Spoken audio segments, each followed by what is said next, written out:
So I've been working on the outside of the boat, but simultaneously I've also been finishing the woodwork for the boat. Let me show you what this looks like so far. I'll warn you, I'm not a professional varnisher, not by any stretch of the means, but this is what I've got so far. I've broken up the project into several sections. As you can see, the console's not complete yet, but it's getting there. I've got a few sections done. Got one more section to do on this, and here's the backrest for the back seat. This is a Super Sport interior.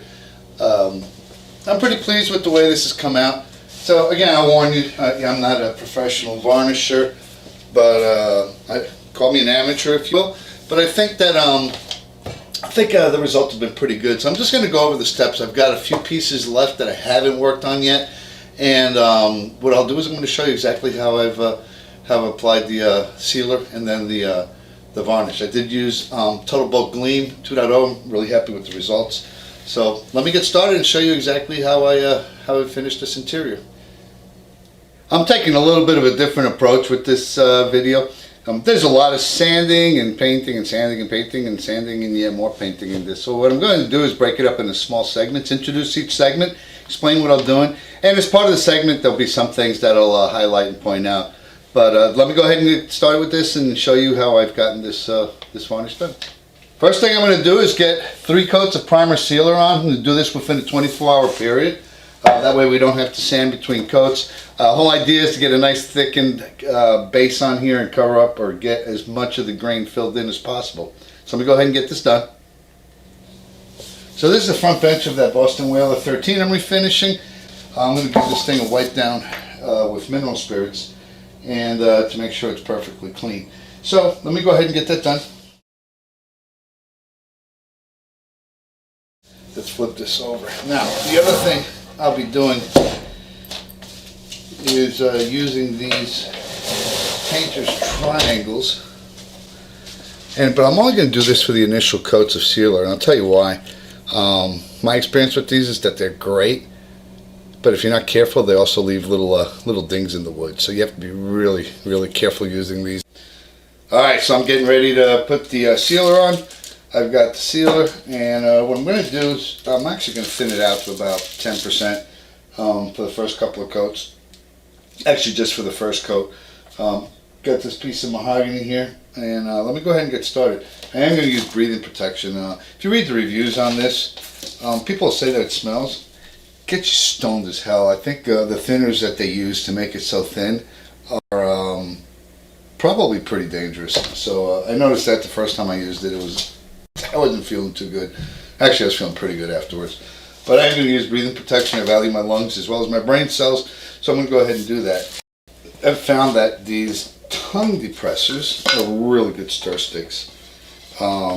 Get a box of 100 for, I can't remember what I paid for them. It wasn't that much on Amazon. Let me get this stirred up.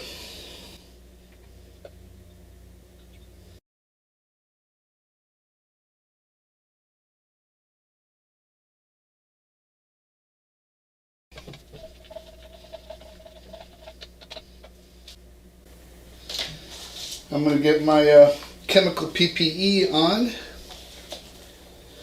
Now, I am going to be using a foam brush. For this part of the exercise, it's really fine. It'll get a thin enough or even enough coat on, and you throw them away afterwards. You don't have to mess with cleaning your brushes, which is fine by me.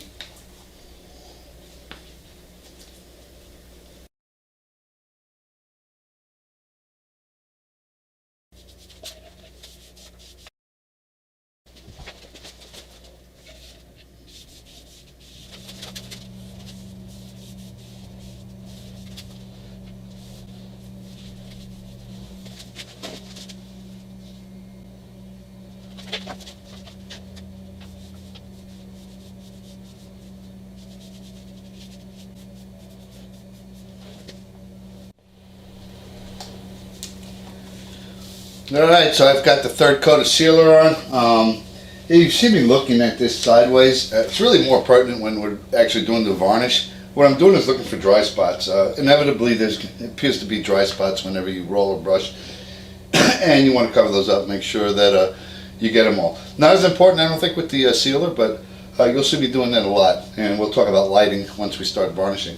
For right now, 3 coats. I'm going to let this dry for 48 hours. You can start working on it after 24, but I just feel better giving it a good long time to cure. I'm going to sand it down with 320 and then start putting coats of varnish on it. Alright, so the primer has had 48 hours to dry. It's nice and stiff. I'm going to sand it 320 using this random orbital sander, and I'm going to set it at the lowest setting. This is a rigid, and it's got a lot of neat things. One of them is that you can attach a vacuum directly to it. So the idea is keep the dust as low as possible. But I'm going to get everything sanded, vacuum everything down, get all the dust up as much as I can. I'm basically going to let it set for at least 24 hours, get all the dust down in this area as much as I can before I apply some varnish. So let me go ahead and get started with that.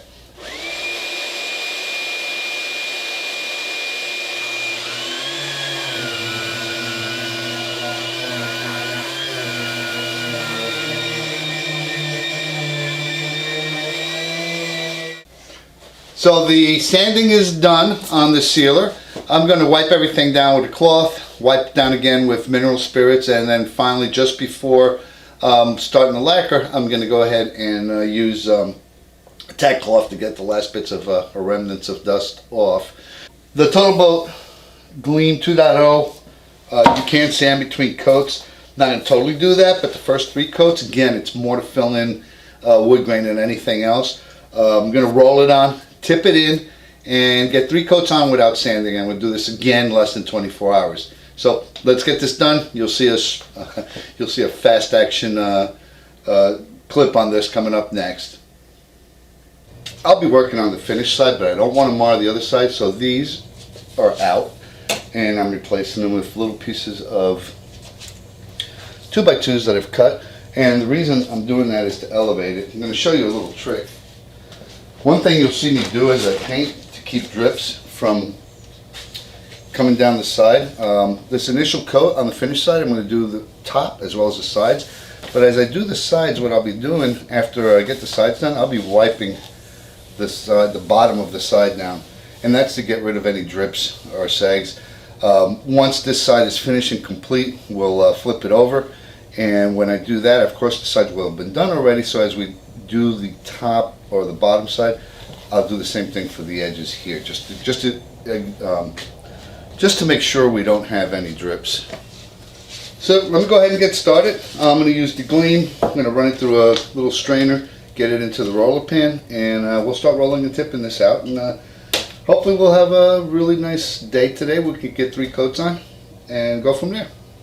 So one thing I do want to mention, get as much good lighting as you can. One of the things you're going to see me doing is staring at the paint that I put on from a bunch of different angles, and the reason for that is it seems like no matter how carefully you go over this with the roller, you're going to have bare spots. So having that visibility in the light creates glare on the areas that you've covered, and it makes it really easy to spot which areas are painted and which are not.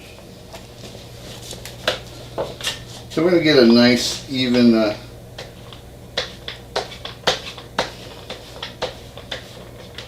this is the first time this roller is being used, so I want to make sure that there's a nice even coat on it, or that it's saturated evenly. And it's actually pretty easy after this.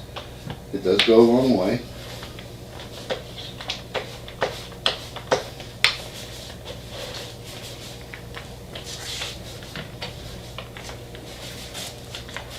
Now you're going to get a lot of bubbles, and that's normal.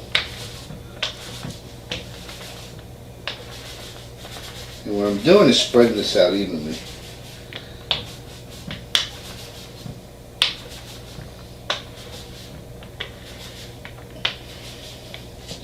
So now I'm going to tip it, and I'm just slightly wetting the edge of the brush. Some people don't do this. I prefer to do it because it lets you glide smoothly over the varnish you've put on. So what I'm doing here is just very lightly going over it.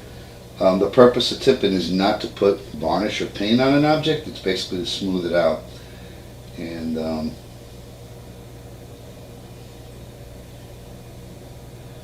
Still have a few bubbles in sanding dust. And what I'm doing is just making sure there's no dry spots. All right.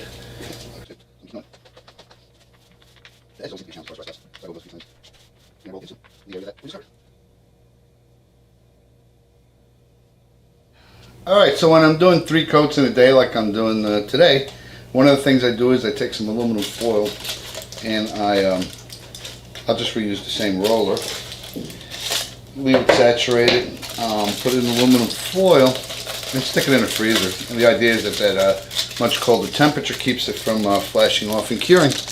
And I will also take my tipping brush and basically just let it soak to the next coat in this case mineral spirits, just to keep everything from drying out and ruining a $30 brush.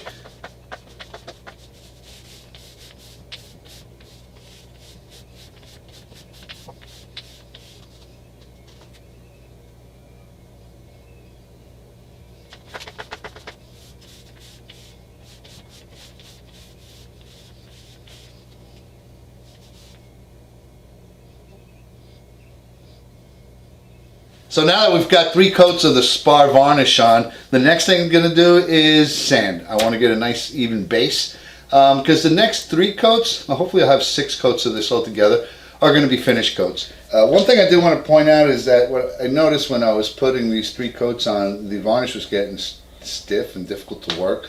And I think what's happening is, I've seen this happen before, when you get past halfway through the can, it starts doing that, and I think what's happening is that the solvents are flashing off, and eventually by the time you get close to the bottom of the can, a lot of the solvents have flashed off. So I'm going to go ahead and sand this, but before I go any further, I'm going to thin it out to another 10%. After sanding, it'll be 2 coats. We'll get 2 coats on here, consecutive coats. Sand that down, and then the final coat will be hand sanded, and so 3 more coats basically, and we should be done with this. So I'm going to go ahead and get it sanded, and I am going to vacuum as I sand.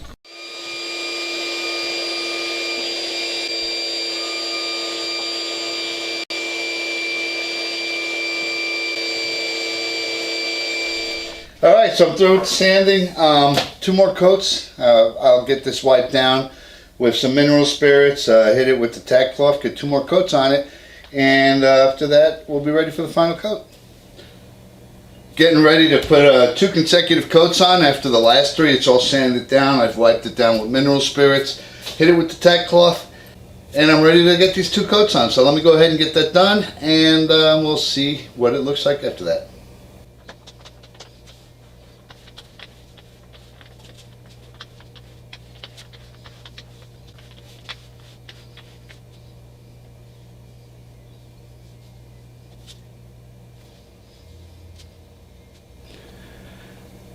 So we've got the next 2 coats on. I'm going to let it dry for 48 hours. If it's more than 1 coat, they want you to let it cure for 48 hours. And I'm going to sand it, then I'll put the final coat on it, see how it turns out. Alright, so those last 2 coats are cured and dried. And what I'm going to do is lightly sand this with Scotch-Brite and go for the final coat. Again, it's going to be tipped and rolled, and hopefully this will be the last coat. One thing is you can put as many coats as you want. It's really up to you. The final result is what you want it to be.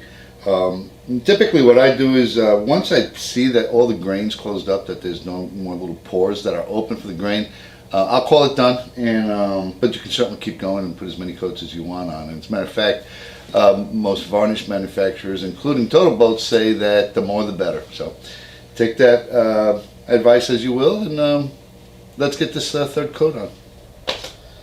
Alright, get started.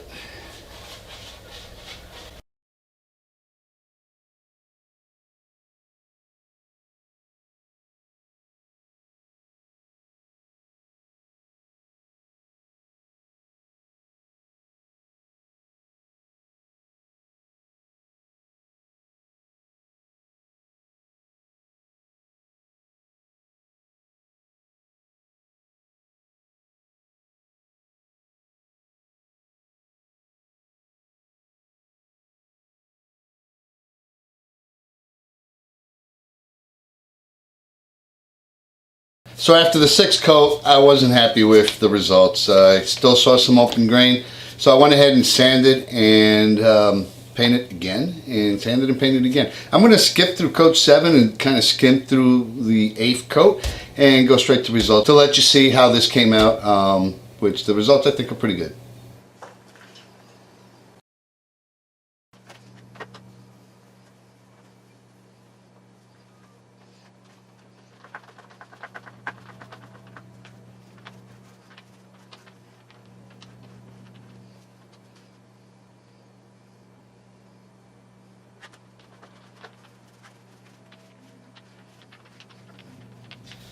Well, I'm finally done with the last coat. I had originally planned on 3 coats of primer and 6 coats of finish coat. I ended up going 8 because I wasn't quite happy with the results I was getting, and there was some openings left.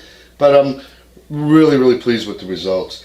Let me show you a close-up of some of the highlights. One of the things that is really pleasing with this is the more coats you put on it, the more the patina shows up. If you look at it here, you'll see it's almost 3-dimensional the way the wood grain changes as you change the angle. But here's the overall board. 3 coats of primer, 8 coats of Totalboat Gleam 2.0 Spar Varnish. And I'm really pleased with the way this has come out. It's I couldn't have asked for a better job, considering I'm doing it in a garage and it's actually a dusty environment. But anyway, if this has been helpful to you or you've enjoyed it, hit like. Don't forget to share, and please definitely subscribe so you can see the next steps on this Boston Whaler restoration.